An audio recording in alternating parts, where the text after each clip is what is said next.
E aí, galera, tranquilo? Bom, vamos aqui iniciar a nossa parte final do conteúdo de química, que é uma parte muito importante para o Enem.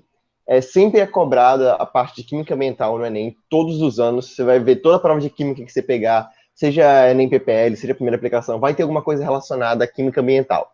Nem que seja sobre algum assunto de polaridade de química 1, de química 2 de estequiometria, ou química 3 de compostos orgânicos. Sempre vai ter alguma coisa relacionada à química ambiental. Sempre. Isso aí é obrigatório. Não, mesmo que o governo tenha mudado, seja chato contra esse tipo de coisa, seja extremamente negligente, as chances de ter química ambiental ainda assim são grandes, porque ano passado teve também, duas questões. Então eu acho que o ritmo vai ser o mesmo, beleza?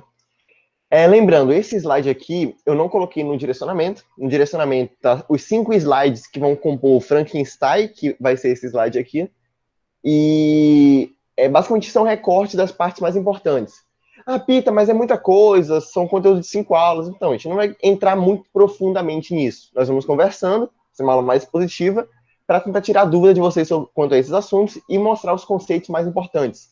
Aquelas coisas que realmente vocês têm que saber para fazer a prova. O resto seria mais questão detalhe, extra, que pode ser que caia, que é mais difícil de cair. Beleza? Então vamos lá, pessoal, começar aqui. Vamos lá. Começando sobre a questão de combustíveis, né, de energia. A gente viu que existem fontes renováveis e fontes não renováveis de energia.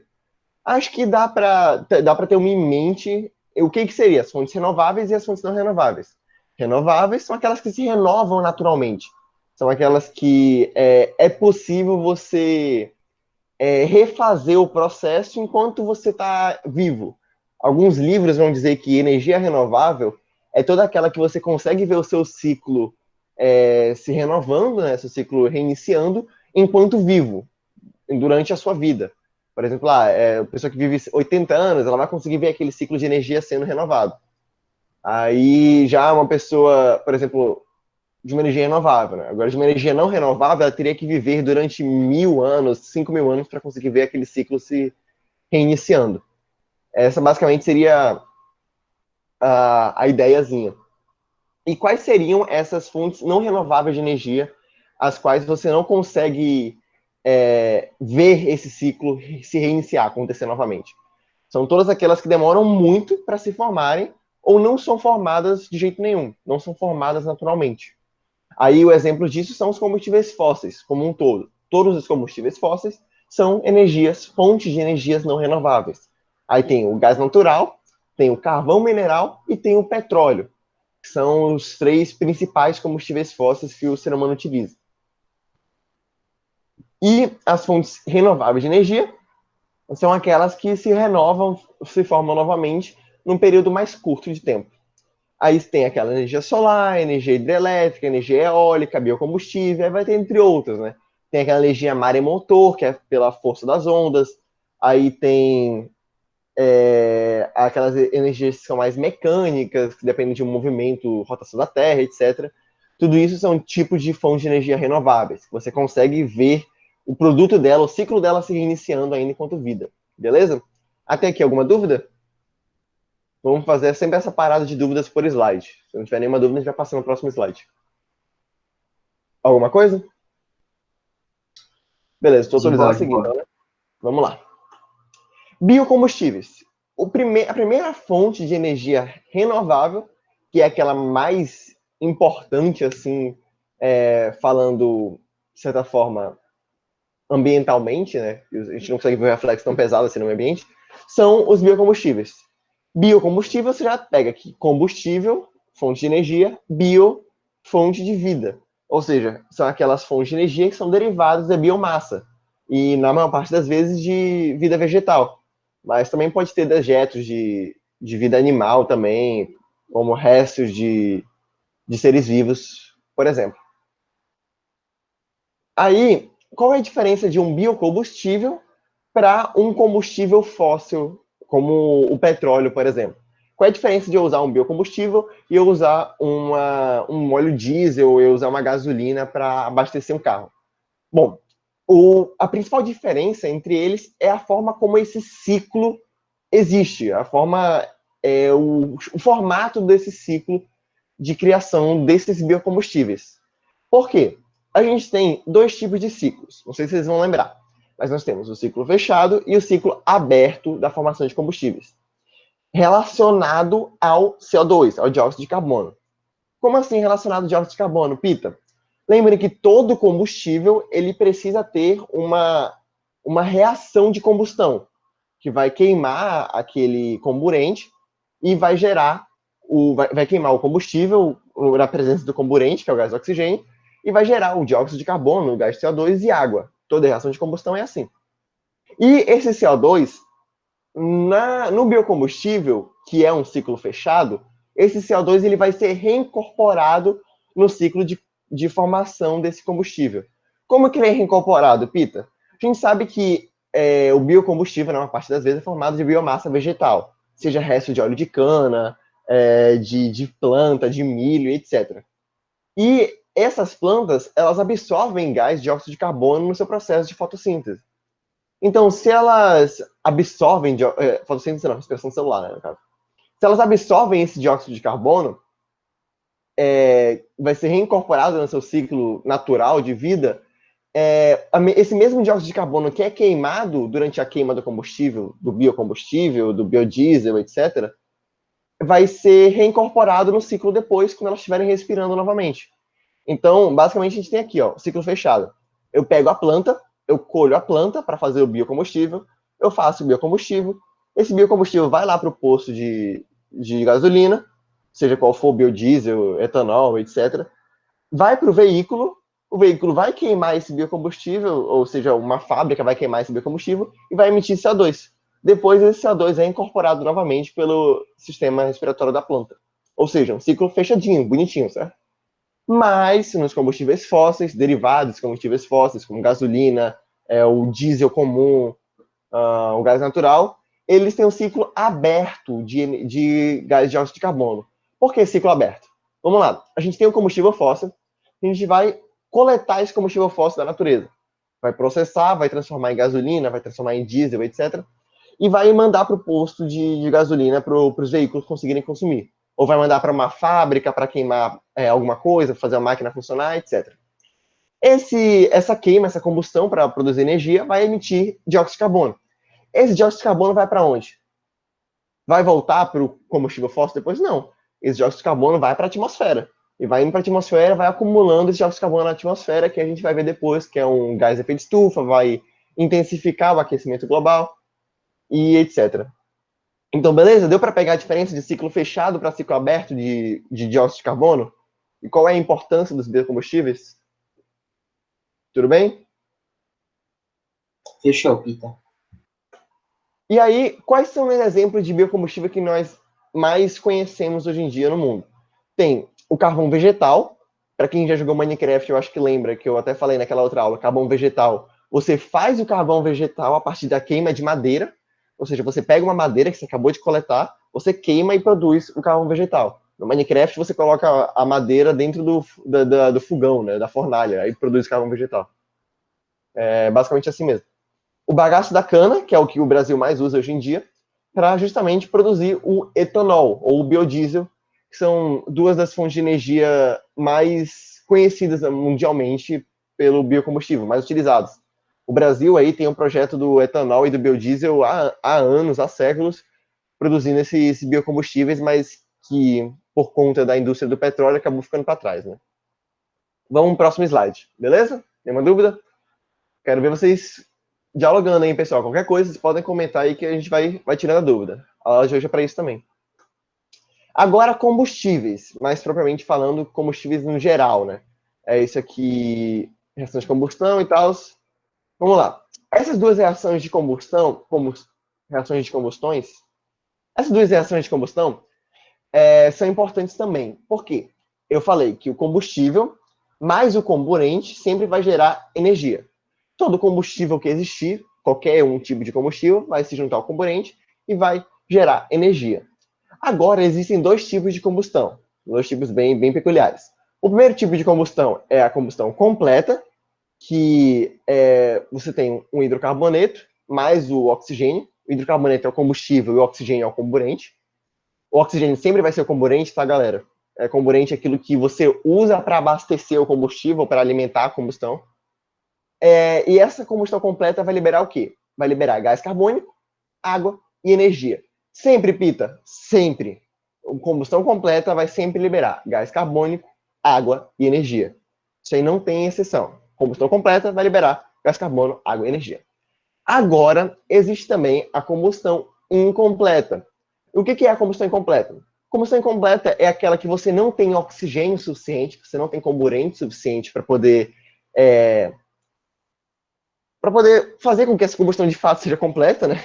Você não tem um fator determinante para essa combustão ocorra perfeitamente. Ou, muitas vezes, o hidrocarboneto não é hidrocarboneto puro. Você vai ter um resto de enxofre, você vai ter um resto de fósforo que vai estar complicando essa combustão. Pita, então combustões completas só acontecem com hidrocarboneto? Combustões completas só acontecem com hidrocarbonetos. Quando você já tem um pouco de enxofre, você já tem um pouco de fósforo ali misturado no hidrocarboneto, a combustão completa ela tem uma chance mais baixa de acontecer. Tá legal, pessoal? Então, lembre aí, associe a combustão completa ao hidrocarboneto sempre. Agora, a combustão incompleta, como eu já falei, ela pode acontecer por N motivos, né? Seja por baixo oxigênio, seja por contaminação do hidrocarboneto. E vai gerar o quê? Vai gerar sempre monóxido de carbono e ou fuligem. Monóxido de carbono, no caso, o gás CO. E ou fuligem, que é aquelas cinzas que ficam ali no fundo da queima. Quando você está queimando alguma coisa, com aquelas cinzas ali no fundo, aquilo ali é fuligem. Aquela parte pretinha. Então, normalmente são restos de derivados de carbono que acabam se acumulando ali e não juntam-se para fazer o dióxido de carbono da combustão completa. Mas também vai liberar água e energia normalmente, tá legal? É muito fácil você conseguir identificar uma combustão completa da combustão incompleta, que a combustão incompleta, normalmente, ela vai ter essa cor mais vermelhada, mais alaranjada. Enquanto isso, a combustão completa vai ter uma cor mais azulada, é aquele fogo azul, sabe? Daí você tira, quem assistiu Avatar Lenda de Aang sabe que aquele fogo azul é porque quando a combustão é perfeita, quando a combustão é completa. Aquele fogo amarelo, vermelho, é quando a combustão é incompleta um pouquinho. Beleza? Alguma dúvida aqui sobre combustão, processo de combustão? Ô Pita, qual que é a diferença desse para os biocombustíveis? A maior parte dos biocombustíveis vão sofrer combustão completa. Isso aí é um fator importante a pensar também. Além do fato de ser um ciclo fechado, do dióxido de carbono ser reincorporado no ciclo novamente para a produção de energia, as chances dos biocombustíveis produzirem combustões completas são maiores do que a dos combustíveis fósseis. Então, você pode dizer que na maior parte das vezes que você queimar um biocombustível, vai produzir gás carbono, dióxido de carbono. Enquanto isso, combustíveis fósseis ele vai produzir, na grande maioria das vezes, o monóxido de carbono, que é inclusive o gás que sai do escapamento dos carros. É o monóxido de carbono. Beleza? Beleza, obrigado. Ótimo, vamos continuar então. Aqui, um combustível fóssil importante que a gente vai ter que comentar aqui é o carvão, ou até mesmo o carvão mineral, que é chamado de hulha também. Então, lembrem-se aí, a hulha também está associada ao carvão, é algo que eles podem estar fazendo uma pegadinha com vocês. Quando a gente vai falando queima de hulha, é porque está queimando o carvão mineral em si, tá legal? Ele é formado, derivado, assim como a maior parte dos combustíveis fósseis, de decomposição de seres vivos, fósseis de seres vivos antigos, etc. E aonde que o carvão mineral é utilizado principalmente? O que seria importante saber aqui? É principalmente em siderúrgica, na produção de outros combustíveis, que vai ser utilizado principalmente carvão, ou na siderúrgica, na produção de outros combustíveis. Você não vai utilizar carvão hoje em dia para alimentar um trem ou alimentar uma indústria, porque o carvão ele tem essa tendência a eliminar muito material incombustível na atmosfera, produzindo chuvas ácidas, contaminação, etc. O carvão, na grande maioria das vezes, vai fazer absurdamente uma queima de uma combustão incompleta, né? A queima dele não é tão boa assim, não é tão interessante. Beleza? Posso o próximo combustível? Vamos lá. Pode ir. Gás natural. O gás natural, assim como a carvão também é derivado de combustíveis fósseis, de materiais fósseis da composição, mas está na forma de gás. E é principalmente gases orgânicos que foram se acumulando ali na parte de baixo da Terra. Principalmente o gás metano, que é o CH4. E aí, no geral, por ser um gás, ele não está tão contaminado assim. Então, a maior parte do gás natural são hidrocarbonetos mesmo. E aí você vai ter que a queima dele normalmente vai ser mais limpa que a do petróleo e do carvão mineral também. E você vai utilizar quando o gás natural? GNV, que é aquele gás natural veicular, né, que a maior parte dos táxis tem. Uber até está fazendo isso bastante, aquele cilindro de alta compressão no fundo do carro. O GNV você usa de certa forma também. O gás natural você usa também para fazer o GLP, que você vai usar no fogão de casa, que é aquele gás liquefeito do petróleo. Você meio que junta o gás natural com o derivado do petróleo para formar esse GLP.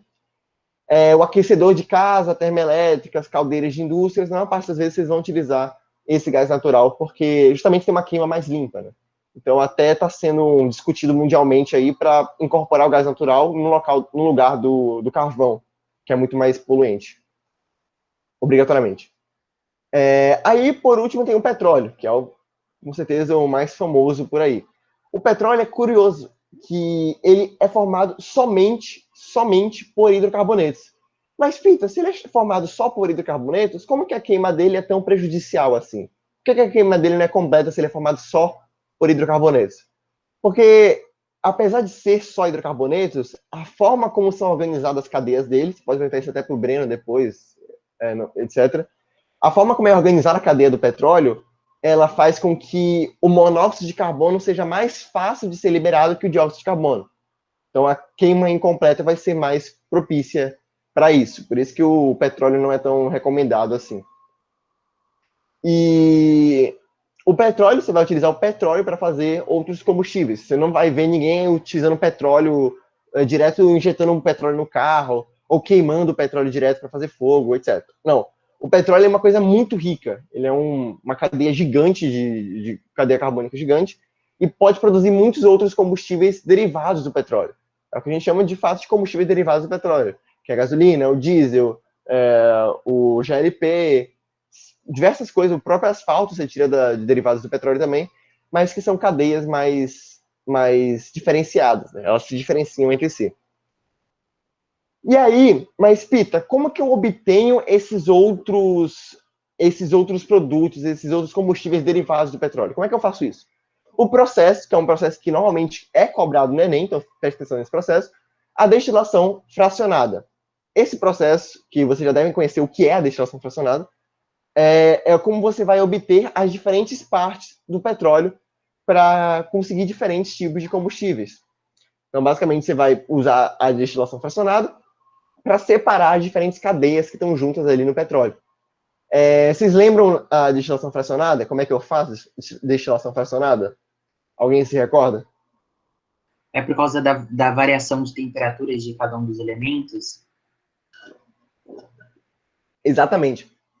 O petróleo em si, ele não é só uma cadeia carbônica limpa. Como eu falei, é uma cadeia carbônica muito complexa, formada por várias cadeias carbônicas. Como assim, Pita? É como se diferentes moléculas de cadeias carbônicas gigantes se juntassem por interações intermoleculares. E essas interações vão fazendo com que essas cadeias diferentes pareçam estar juntas. E aí você faz a destilação fracionada para separar essas cadeias. Cada cadeia, como tem um número de carbonos diferentes, vai ter uma temperatura de ebulição diferente. Vocês viram lá, quanto maior a cadeia, maior é a temperatura de ebulição. Eu acho que vocês viram isso com o Breno, certo? Normalmente, quanto maior é a cadeia de carbonos, mais você precisa dar energia para quebrar essa cadeia. Então, maior é a temperatura de ebulição. Então, você vai aumentando a temperatura conforme vai se desfazendo essas partes do petróleo e obtendo cadeias separadas. Beleza? Aí, a Isa perguntou aqui no chat se a destilação fracionada do petróleo é a mesma coisa que craqueamento. A gente vai falar de craqueamento depois e não é a mesma coisa. Tem uma diferençazinha, tá bom? Mas, vamos lá. Continuando aqui, o que vocês têm que saber do petróleo dessa destilação fracionada? Conforme você vai separando os componentes do petróleo, você vai tendo cadeias de tamanhos diferentes, como eu fui dizendo, né? E aí, que cadeias são essas? Você vai ter cadeias entre 4 carbonos e 3 carbonos, ou seja, todas as cadeias de 4 carbonos e de 3 carbonos são o GLP, que é o gás liquefeito de petróleo, que é o gás de cozinha que você usa no fogão. Agora, as cadeias que foram quebradas, foram separadas, que tem de 5 a 10 carbonos, elas são utilizadas como gasolina. É o que a gente chama muitas vezes de octano, né? Que octano é o C8, que são com 8 carbonos. E aí é a gasolina mais limpa que existe, justamente pela propriedade dela. Mas utilizada aí nesses automóveis leves, carro, moto, etc. De 10 a 14 carbonos, a gente vai ter o querosene. O querosene, ele já é utilizado em iluminação, aqueles postes de luz antigo que usava aquele, de fato, acender no querosene, né? E também combustível de avião. Peter, por que usa o querosene para combustível de avião e não usa o óleo diesel, por exemplo, que é para combustível pesado? Porque o querosene, primeiro que você não pode usar a gasolina, porque senão a gasolina lá em cima ela vai acabar se desfazendo, né? Como é uma altitude muito alta, a pressão é mais baixa, então as moléculas se separam muito forte. O querosene, ele é o mais perfeito combustível para conseguir ficar estável dentro do avião. Então todas as espaçonaves aí vão usar o querosene como combustível, justamente porque ele não vai se desfazer com a falta de pressão, com a baixa pressão, e também ele é um combustível eficiente por causa disso. E já o óleo diesel, ele já é muito pesado. Ele não vai se desfazer com a pressão baixa, mas ele é muito pesado, ele tem de 14 a 20 carbonos. Então ele é utilizado realmente para automóveis mais pesados mesmo. E agora, cadeias com mais de 20 carbonos, você vai usar para asfalto. Ou então é aquele piche, né, que fica... Quem já viu aí, acho que é os Krugs, né? Os Krugs, aqueles das cavernas? É os Krugs ou não? Não tô lembrado. Acho que é. Eu nunca vi esse filme, mas falam que é bom. Aquela animaçãozinha que tem do Homem das Cavernas, né? Então, Sim, no final sim. do filme tem aquele espaço de tinta, os crudes, isso. Aquele resto de poço de água preta que a gente pensa que é o petróleo, mas na verdade é uma derivação do petróleo. É o piche. São essas cadeias de carbono que são derivadas do petróleo com mais de 20 carbonos. Justamente é com esse piche que você vai usar para fazer asfalto, juntar com outros materiais, com areia, com cascalho, para conseguir fazer esse asfalto. Beleza? Tudo certo até aqui? Deixa eu ver o negócio. Agora eu vou tirar a dúvida da Isa do craqueamento, né? O que é o craqueamento, também chamado de craqueamento catalítico do petróleo? O que você faz? Vamos lá. Eu quero que vocês me respondam aqui bem sinceramente. O que vocês acham que é mais caro? 1 litro de GLP, que você usa para fazer gás de cozinha, ou 1 quilo de asfalto? O que você acha que é mais caro? Nossa, 1 quilo de asfalto. Cara, deve ser muito caro comprar asfalto. Então, se eu falar para vocês que asfalto é uma coisa ridiculamente barata, tipo, absurdamente barata, por isso que é uma bosta o asfalto na rua, né? Cacete, é Mas verdade. ele é algo muito barato. O asfalto é muito barato, muito. Tipo, 1 quilo de asfalto você deve pagar uns R$ 2, sabe? Tipo, R$ 1, R$ 2, etc. Por isso, o gás de cozinha aqui em Manaus, eu acho que o de 15 quilos estava dando uns R$ 45, é uma coisa assim. O gás de cozinha é algo um pouquinho mais caro, justamente por ser um pouquinho mais refinado que o asfalto, né? Mas, enfim, o asfalto ele tem essa cadeia carbônica de 20 carbonos. E ele não é tão caro, não vale muito a pena você vender asfalto aí, porque não você vai render muito. Já o GLP, que é o gás liquefeito de petróleo, a gasolina, o querosene, o óleo diesel, são cadeias menores de carbono, mas que valem mais. Você consegue vender com mais facilidade. Então, o que você faz? Você faz o craqueamento do asfalto, o craqueamento das cadeias de carbono do asfalto, para quebrar e transformar nessas cadeias menores. Então, você pega ali uma cadeia que tem de 25 carbonos e quebra em cadeias de 5 para fazer gasolina. Aí você vai poder vender enquanto vai conseguir obter muito mais gasolina, vai conseguir vender e vai ter um lucro maior do que se tivesse o asfalto, vendesse o asfalto. Beleza? Esse que é o craqueamento catalítico. É basicamente isso. Deu para sacar, Isa? Você que estava com a dúvida antes? O pessoal também deu para entender o que Nossa, é? então é como se, tipo, eles quebrassem a cadeia do hidrocarboneto para vender mais barato, é isso? Vender mais caro, mas é isso, para Vender ganhar mais mais. caro, sim. Ah, Ah, tá, Pita, mas entendi. você não vai gastar dinheiro para fazer esse craqueamento? Vai.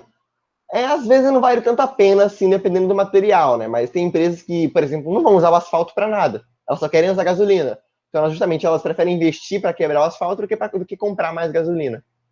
É um dos exemplos também. Beleza? Vamos pro próximo, então. Agora chega uma parte um pouco mais ambiental, né, de poluição do ar. Primeira coisa que a gente vai conversar é sobre a smog. A smog eu acho que é um conceito um pouco mais difícil de entender, mas smog é como se fosse uma neblina que é provocada nas áreas urbanas pela elevada temperatura das metrópoles também e pela emissão de gases poluentes, cinzas, requisitos de ferro, de borracha que vão saindo do asfalto, etc. Vão formando essa coisa que parece uma neblina, mas na verdade é um smog. Em São Paulo, normalmente quando dá umas 4 da manhã, 5 da manhã, o pessoal abre a janela e vê aquela neblinazinha cinza, né? Tipo, um pouco mais para perto do chão e tal. Essa neblina, justamente essa parte da neblina, é chamada de smog. Então não é só neblina, a maior parte daquilo ali é poluente, é monóxido de carbono, é cinzas, não é algo muito agradável de sair cheirando por aí, né? Então a smog. E Peter, como é que eu vou diferenciar uma neblina de uma smog? Então, você não vai. Eu acho que o cheiro da smog deve ser um pouco diferente, deve ter um pouquinho mais de cheiro de queimado, né? Não é só, não é só água ali que tá vindo da neblina. Você consegue sentir o cheiro de queimado do smog. Mas diferenciar mesmo a olho nu, eu acho que não tem como. Beleza? Dúvida quanto a smog? Tem esse textinho aqui, mas não é nada muito importante. Só para saberem o conceito de smog mesmo. Ô, Peter, tem alguma coisa a ver com a inversão térmica? Isso que a gente vai falar agora. Inversão térmica. O que acontece na inversão térmica? Por que o pessoal fala muito que a smog está associada à inversão térmica?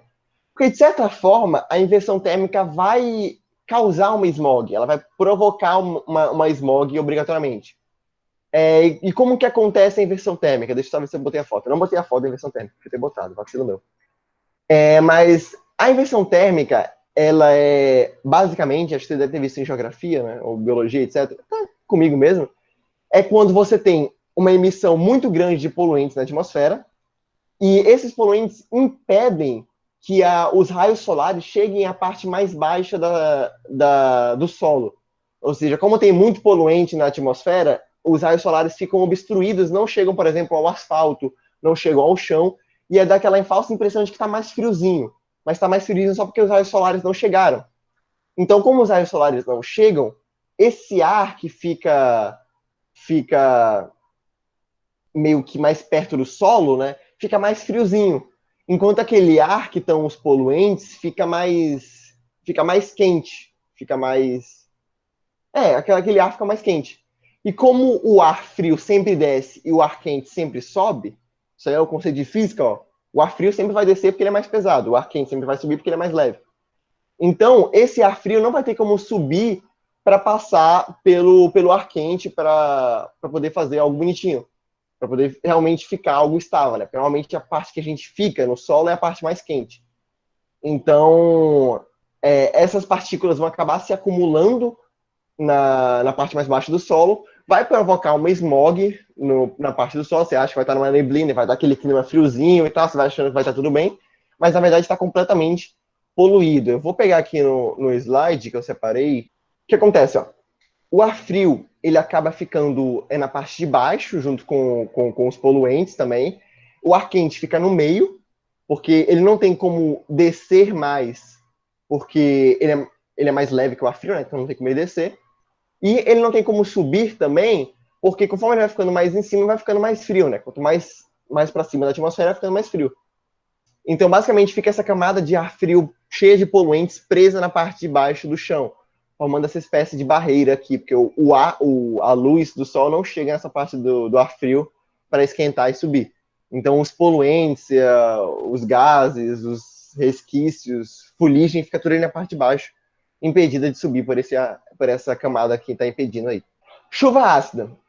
Chuva ácida, eu devo ter comentado com vocês lá na parte de... esqueci o nome, na real. Mas na parte de reações de dupla troca, né? Mas, basicamente, a chuva ácida, ela é provocada pela emissão de gases que o ser humano vai emitindo, principalmente.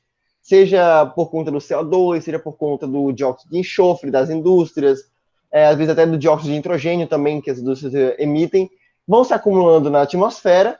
E o que acontece? Esses gases entram em contato com as nuvens de água que vão chover, e a partir dessas reações de dupla troca, né, uma espécie de reação de neutralização ali, ao invés de chover água não certo pura, né, o pH da água já é ácido, a água da chuva, mas ao invés de chover uma água com pH mais equilibrado, né, mais próximo do médio, o pH vai ser completamente ácido que vai descer daquela ali, junto com ácido sulfúrico, junto com ácido nítrico, que acaba matando o meio ambiente, né? Vai desequilibrar toda a fauna e flora que tem debaixo da água, até porque vai contaminar os rios, os mares, e até a parte do solo também. Então, a chuva ácida, ela é realmente, como o Nino falou, é o que mais tem em prova aí, mas o que eles vão perguntar de vocês de chuva ácida? Basicamente, o pH vai ficar mais ácido, né? Vai ficar mais ácido justamente pela junção desses gases com as moléculas de água da atmosfera. E também as consequências dela. O que ela pode ter como consequência? Você tem, principalmente, alteração do pH das áreas de água, de rios, de lagos, que vai matar peixe, planta, micro-organismo, até a gente pode ser afetado às vezes, pode ter alguma doença por alteração do pH. E também corrosão dos objetos. A gente viu que tem a própria reação com o mármore, principalmente, alguns metais de oxidação, por causa do ácido sulfúrico que vai estar presente ali naquelas chuvas que estão contaminadas.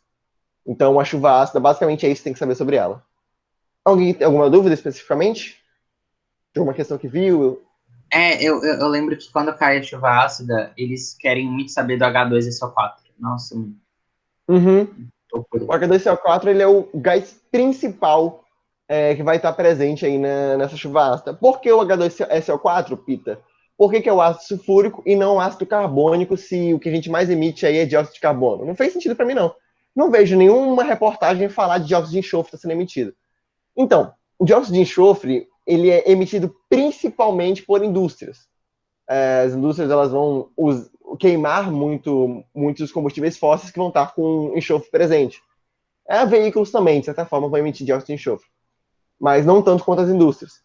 E o dióxido de carbono, o ácido carbônico, se vocês bem lembram comigo, ele é instável.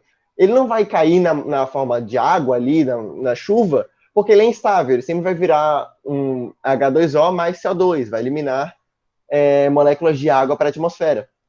Ou moléculas de CO2 para a atmosfera. Água também. Então, como ele não vai cair na forma de água junto com a chuva, o ácido sulfúrico, como ele é um ácido mais forte, ele é um ácido mais estável, ele vai sempre estar caindo com essa chuva. Então, por isso que a gente vai ver mais o ácido sulfúrico do que o ácido carbônico. Aquecimento global. Aquecimento global, eu acho que eu já conversei bastante com você sobre isso, mas tem que lembrar que o aquecimento global ele é uma intensificação do efeito estufa. O que é o efeito estufa? O efeito estufa é porque a Terra funciona como se fosse uma estufa de vidro, onde o vidro é a camada da atmosfera. Então, os raios solares passam pela camada da atmosfera, por essa estufa de vidro, chega no solo, rebate, reflete quando entra em contato com qualquer coisa que seja refletida, né? E volta para a atmosfera. Às vezes, alguns retornam até da atmosfera e outros saem. Bonitinho. Esses raios solares que retornam e saem da atmosfera também, eles vão aquecendo o que a gente tem aqui na Terra para poder ter uma espécie de aquecimento também, né? Se não fosse esse efeito estufa, todo mundo ia congelar. A gente não ia ter como absorver calor desses raios solares, porque todos os raios solares seriam refletidos de volta para o espaço. E é o que acontece, por exemplo, em Mercúrio, porque Mercúrio não tem nenhuma atmosfera, né? Então, os raios solares só batem em Mercúrio. Por mais que seja o planeta mais perto do Sol, não é um planeta que pega fogo, porque não tem como absorver energia, não tem como absorver calor. Todos os raios solares batem no solo de Mercúrio e voltam, são refletidos de volta. Por isso que ele não pega fogo, né, absurdamente. Mas esse efeito estufa é um efeito normal. Só que o aquecimento global é uma intensificação do efeito estufa, por conta dessa emissão de gases, de dióxido de carbono, dióxido de enxofre, óxido nítrico, diversos gases que vão entrando de encontro com a atmosfera, eles ficam acumulados e eles acabam retendo uma parte dos raios solares. Seja impedindo que os raios solares passem para a Terra, seja muitas vezes você fazendo com que o calor que venha dos raios solares fiquem retidos na Terra. Ou seja, tá vendo aqui, ó, essas linhas amarelas? Essas linhas em amarelo são os raios que passam na Terra, deixam um pouquinho de calor e vai embora, naturalmente. Tanto que chega um raio grossão aqui, ó, de luz, e saem uns raios fininhos. Agora, quando tem esses raios vermelhos, é porque já são raios que têm em contato com gases de efeito estufa. Então eles vão para a atmosfera, ao invés deles passarem direto, deles saírem, eles ficam retidos completamente.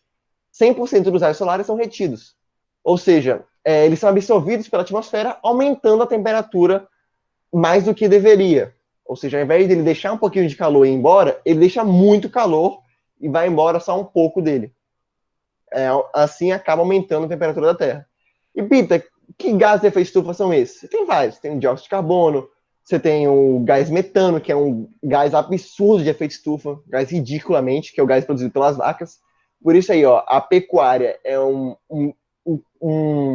uma indústria, a agropecuária como um todo é uma indústria que destrói principalmente o aquecimento global, e a gente não vê muito falar dela, porque agro é top, agro é tech, essas merda aí tudo, mas alguma coisa prejudicial, né? É extremamente prejudicial essa emissão descontrolada de gás metano que é produzido pelas vacas, pelos animais de decomposição, etc. Beleza? Alguma dúvida aqui quanto ao aquecimento global? Alguma coisa? De boa, pra mim. Vamos lá, então. Compostagem. Compostagem é um conceito que não é tão importante vocês saberem. Vou dar só uma definição básica para vocês terem em mente quando cair na prova. Mas compostagem é quando você pega restos de alimentos, restos de produtos, de seres vivos, de produtos orgânicos, e você faz adubo com eles, para poder fertilizar a produção de novos alimentos, produtos orgânicos. E assim você, não jogando no lixo, você diminui uma certa quantidade de coisas que seriam para o lixo, né? E assim você evita uma eliminação inapropriada de gases de efeito estufa. Porque todo produto orgânico em decomposição vai eliminar gás metano e vai eliminar gás de dióxido de carbono. Então, quando você reutiliza esses gases que seriam eliminados caso fossem mandados para um aterro sanitário, para um lixão, você vai estar reutilizando esse como se fosse um ciclo fechado. Você vai estar reutilizando para produzir novos alimentos. Então, a compostagem vai ter essa importância em volta do ciclo fechado, como a gente viu lá nos biocombustíveis. Então, a compostagem, esse ciclo de matéria orgânica é bem importante. Aí você vai ter também essas 3 vantagens que são importantes de ter em mente na compostagem, que é a diminuição da quantidade de sólidos que iriam para os lixões e aterros sanitários, um adubo orgânico de forma eficiente e um grande volume de gases de efeito estufa. Beleza? Aterro sanitário. O que é o aterro sanitário? Pita, é um lixão que eles jogam terra em cima.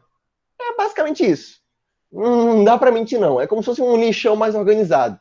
O aterro sanitário, você pega todo o lixo de resíduos sólidos que não são perigosos e não são reaproveitáveis, você não pode fazer reciclagem também.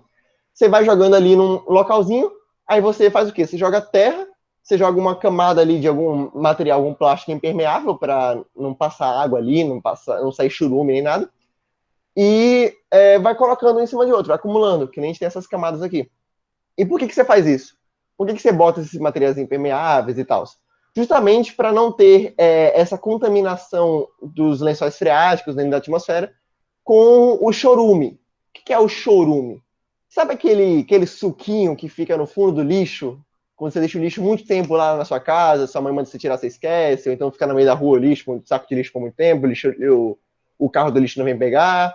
Então, aquele líquidozinho que fica lá no fundo é o chorume, que é basicamente um material orgânico em decomposição, que vai ter ali gás metano em contato com a água, você vai ter outras gás de dióxido de enxofre, diversos gases que são prejudiciais ao meio ambiente. Caso entrasse em contato com o meio ambiente, ia contaminar completamente a fauna e flora.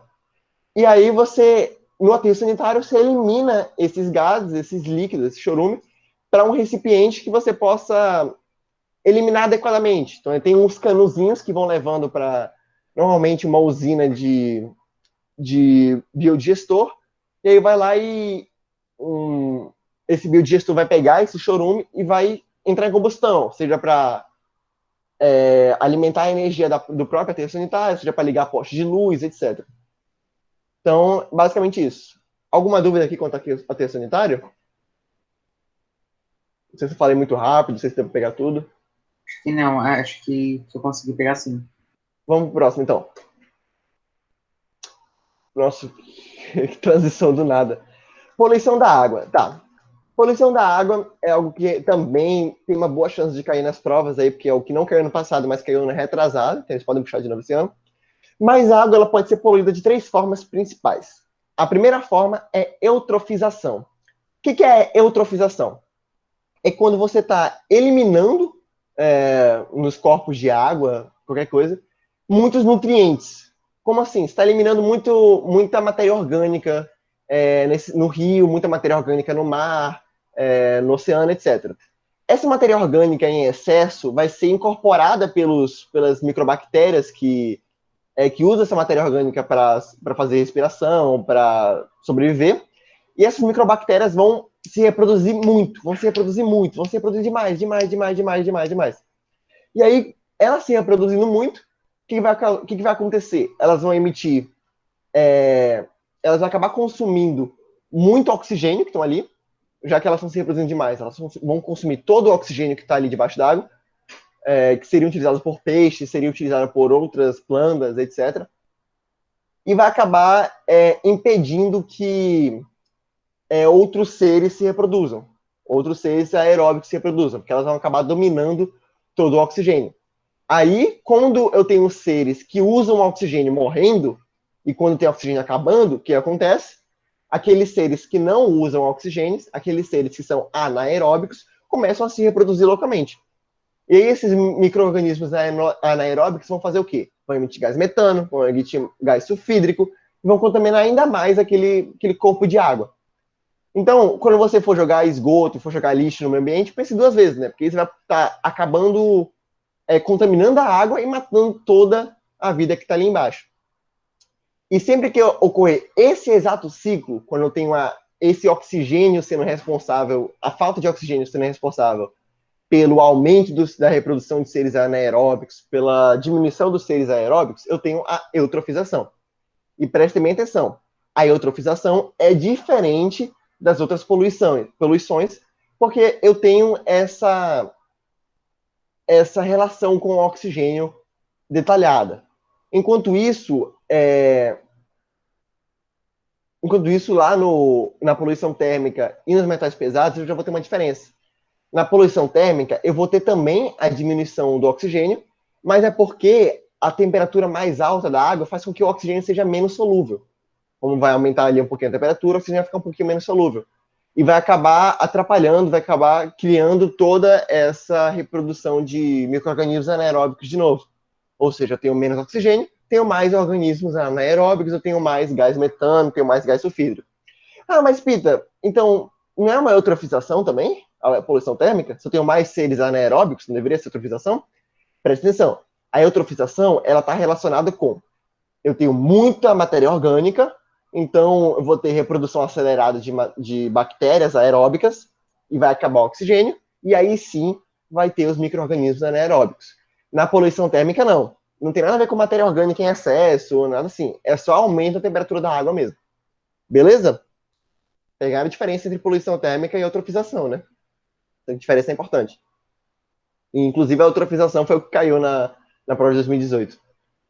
E aí, metais pesados e agrotóxicos.